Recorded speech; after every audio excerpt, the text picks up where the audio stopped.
Hey everyone, Pastor Jason here with another edition of TC Talk. My question for you today is, have you ever had a time in your life where you did not feel God? Where you doubted God? I'm sure you have. We all have. If that's the case, I want you to know it's okay. There are a lot of misconceptions that say, well, here's the thing. If you had enough faith, you would feel God. Or God's not moving in your life. God's not giving you your answer because you're not holy enough. There's something holding you back. You're holding yourself back. You can never doubt God. You can never question God. You can never question your faith. However, these are all false. We know that because throughout the Bible, there are many great people who question God. One of my favorite examples of this is King David.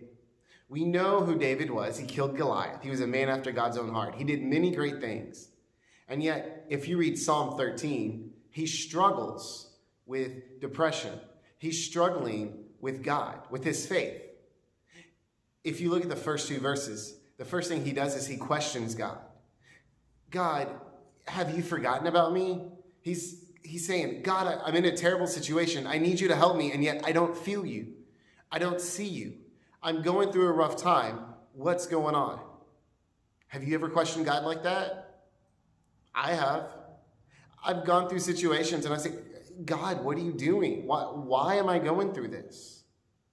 The next thing that David does is he pleads with God. He says, God, if I lose to my enemies, if my enemies defeat me, they will gloat over me.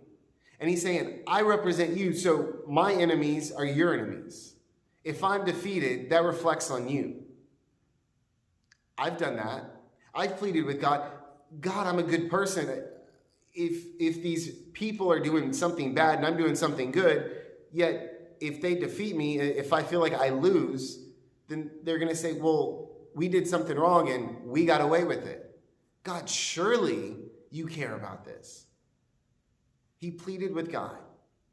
But here's the best part about that psalm. The last two verses, he praises God. Before God even answers him, before anything else happens, David finally has his eyes opened. He had prayed, Lord, open my eyes, help me to see what I need to see. And God does that. And he sees and he says, you know what, God, I'm going to praise your name. As if I don't have my answer, but I'm going to praise your name. No matter what.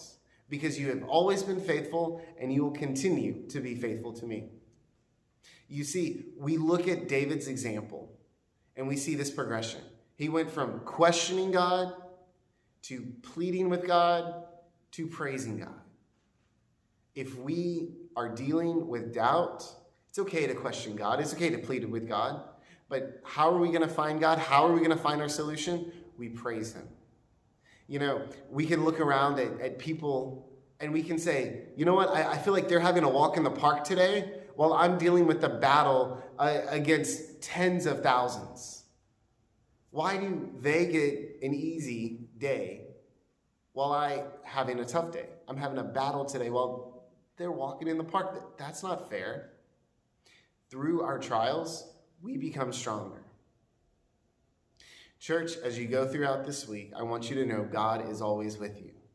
You may not feel him, but he's still there. I promise you.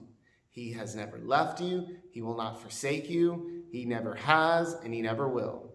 If you're feeling doubts, if you're feeling worried, I want you to know that all you have to do is say, God, help me to see you. Help me to see who you really are. Because God, we may look for God, and he may not be beside us. He may not be in front of us, but it's because he's behind us, supporting us, helping us to keep going.